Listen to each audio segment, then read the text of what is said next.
বন্ধুরা, আজ আপনাদের শোনাবো সুকুমার রায়ের ব্যোমকেশের মাঞ্জা। Tokyo, Kyoto, Nagasaki, Yokohama. বোর্ডের উপর প্রকাণ্ড ম্যাপ ঝুলিয়ে হারানচন্দ্র জাপানের প্রধান নগরগুলি দেখিয়ে যাচ্ছে। এরপরেই ব্যোমকেশের পালা, কিন্তু ব্যোমকেশের সে খেয়ালই নেই।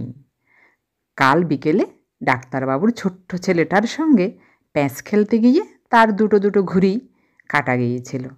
সে কথাটা ব্যোমকেশ কিছুতেই আর ভুলতে পারছে না। তাই সে বসে বসে সুতোর জন্য কড়া রকমের একটা মাঞ্জা তৈরির উপায় চিন্তা করছে। চিনে শিরিষ ঘালিয়ে তার মধ্যে বোতল চূড়ার করকরে অ্যামেরি পাউডার মিশিয়ে সুতোয় মাখলে কীরকম চমৎকার মাঞ্জা হবে, সেই কথা ভাবতে ভাবতে উৎসাহে তার দুই চোখ কড়িঘাটের দিকে গোল হয়ে উঠছে।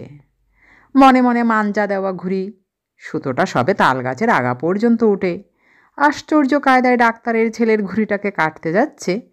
এমন সময়ে গম্ভীর গলায় ডাক পড়ল, তারপর ব্যোমকেশ এসো দেখি। ওই রকম ভীষণ উত্তেজনার মধ্যে সুতো, মাঞ্জা, ঘুড়ির প্যাঁচ সব ফেলে আকাশের উপর থেকে ব্যোমকেশকে হঠাৎ নেমে আসতে হলো একেবারে চীন দেশের মধ্যিখানে। একে তো ওদেশটার সঙ্গে তার পরিচয় খুব বেশি ছিল না, তার উপর যাও দু একটা চীনদেশি নাম সে জানতো। ওরকম হঠাৎ নেমে আসবার দরুন সেগুলোও তার মাথার মধ্যে কেমন বিচ্ছিরি রকম ঘণ্ট পাকিয়ে গেল। পাহাড়, নদী, দেশ, উপদেশের মধ্যে ঢুকতে না ঢুকতে বেচারা বেমালুম পথ হারিয়ে ফেলল।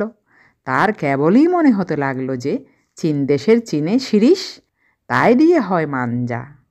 মাস্টার মশাই দুবার তাড়া দিয়ে যখন তৃতীয়বার চড়া গলায় বললেন, চীন দেশের নদী দেখাও, তখন বেচারা একেবারেই দিশেহারা। আর মরিয়া মতন হয়ে বললে, সাংহাই। সাংহাই বলবার আর কোনো কারণ ছিল না। বোধহয় তার সেজমামার যে স্টাম্প সংগ্রহের খাতা, তার মধ্যে ওই নামটাকে সে পেয়ে থাকবে। বিপদের ধাক্কায় হঠাৎ কেমন করে ওইটাই তার মুখ দিয়ে বেরিয়ে পড়েছে। গোটা দুই চড় চাপড়ের পর ব্যোমকেশবাবু তার কানের উপর মাস্টার মশাইয়ের প্রবল আকর্ষণ অনুভব করে বিনা আপত্তিতে বেঞ্চের উপর আরোহণ করলেন। কিন্তু কান দুটো জুড়োতে না জুড়োতেই মনটা তার খেয়ে হারানো ঘুড়ির পেছনে উদাও হয়ে আবার সুতোর মাঞ্জা তৈরি করতে বসলো। সারাটা দিন বকুনি খেয়েই তার সময় কাটলো, কিন্তু এর মধ্যে কত উঁচু দরে মাঞ্জা দেওয়া সুতো তৈরি হলো, আর কত যে ঘুড়ি গন্ডায় গন্ডায় কাটা পড়লো, সে জানে কেবল ব্যোমকেশ। বিকেলবেলায় সবাই যখন বাড়ি ফিরছে, তখন ব্যোমকেশ দেখলো ডাক্তারের ছেলেটা দোকানের সামনে দাঁড়িয়ে মস্ত একটা লাল রঙের ঘুড়ি কিনছে। দেখে ব্যোমকেশ বন্ধু পাঁচকড়িকে বলল, দেখেছিস পাঁচু, আমাদের দেখিয়ে দেখিয়ে আবার ঘুড়ি কেনা হচ্ছে।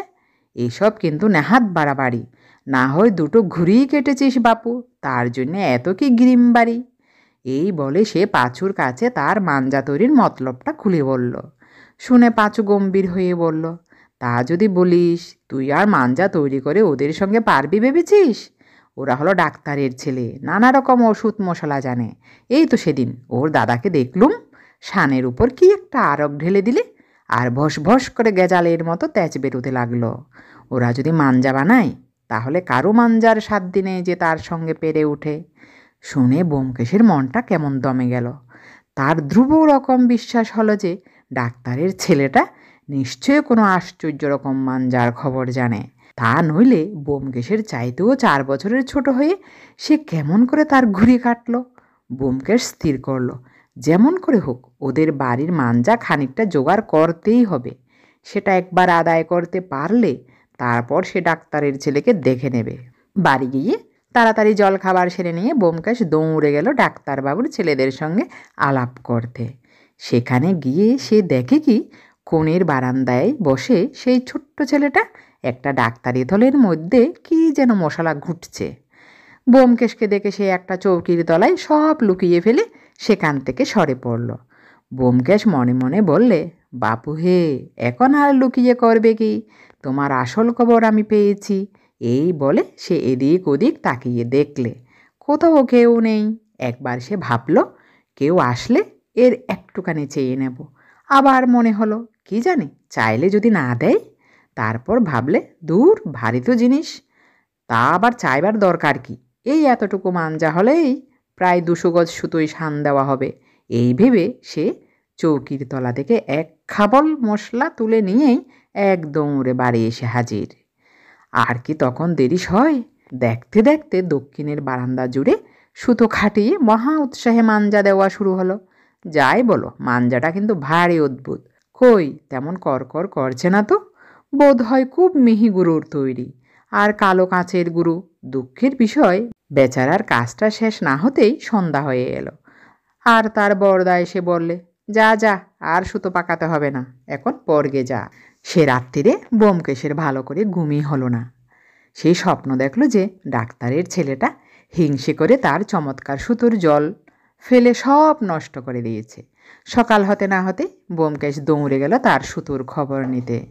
কিন্তু গিয়েই দেখে কে এক বুড়ো ভদ্রলোক ঠিক বারান্দার দরজার সামনে বসে তার দাদার সঙ্গে গল্প করছেন, তামাক খাচ্ছেন। ব্যোমকেশ ভাবলে, দেখো তো কি অন্যায়, এর মধ্যে থেকে এখন সুতোটা আনি কেমন করে। যা হোক, খানিকক্ষণ ইতস্তত করে সে খুব সাহসের সঙ্গে গিয়ে চট করে তার সুতো খুলে নিয়ে চলে আসছে। এমন সময় হঠাৎ কাশতে গিয়ে বুড়ো লোকটির কলকে থেকে খানিকটা টিকে গেল মাটিতে পড়ে। বৃদ্ধ তখন ব্যস্ত হয়ে হাতের কাছে কিছু না পেয়ে ব্যোমকেশের সে মাঞ্জা মাখানো কাগজটা দিয়ে টিকেটাকে তুলতে গেলেন। সর্বনাশ! যেমন টিকের উপর কাগজ ছোঁয়ানো, অমনি কিনা বস ভস করে কাগজ জ্বলে উঠে ভদ্রলোকের আঙ্গুল টাঙ্গুল পুড়ে বারান্দার বেড়ায় আগুন টাগুন লেগে এক হুলস্থুল কাণ্ড। অনেক চেঁচামেচি, ছুটোছুটি আর জল ঢালাঢালির পর যখন আগুনটুকু নিভে এলো আর ভদ্রলোকের আঙ্গুলের ফোসকায় মলম দেওয়া হলো, তখন তার দাদা এসে তার কান ধরে বললেন, হতবাগা, কি রেখেছিলি কাগজের মধ্যে বলতো? ব্যোমকেশ কাঁদ কাঁদ হয়ে বললে, কিচ্ছু তো রাখিনি, খালি সুতোর মাঞ্জা রেখেছিলাম। দাদা তার কৈফিয়তটাকে নিতান্তই আজগুবি মনে করে, আবার ইয়ার্কি হচ্ছে বলে বেশ দু চার ঘা কষিয়ে দিলেন। বেচারা ব্যোমকেশ এই বলে তার মনকে খুব খানিক সান্ত্বনা দিল যে আর যাই হোক, তার সুতোটুকু রক্ষা পেয়েছে। ভাগ্যিস সে সময় মতো খুলে এনেছিল, নইলে তার সুতোও যেত, পরিশ্রমও নষ্ট হতো। বিকেলে সে বাড়ি এসে চটপট ঘুড়ি আর লাটাই নিয়ে ছাতের উপর উঠল। মনে মনে বলল, ডাক্তারের পো আজ একবার আসুক না, দেখিয়ে দেবো প্যাচকেলাটা কাকে বলে। এমন সময়ে পাঁচকড়ি এসে বড় বড় চোখ করে বললে, শুনেছিস? ব্যোমকেশ বললে, না, কি হয়েছে? পাঁচু বললে, ওদের সেই ছেলেটাকে দেখে এলুম, সে নিজে নিজে দেশালাইয়ের মশলা বানিয়েছে আর চমৎকার লাল নীল দেশালাই তৈরি করেছে। ব্যোমকেশ হঠাৎ লাটায় টাটায় রেখে এত বড় হা করে জিজ্ঞেস করলে, দেশালাই কী রে? মাঞ্জা বল। শুনে পাঁচু বেজায় ছুটে গেল। বলছি লাল নীল জ্বলছে, তবু বলবে মাঞ্জা? আচ্ছা গাদা, যা হোক।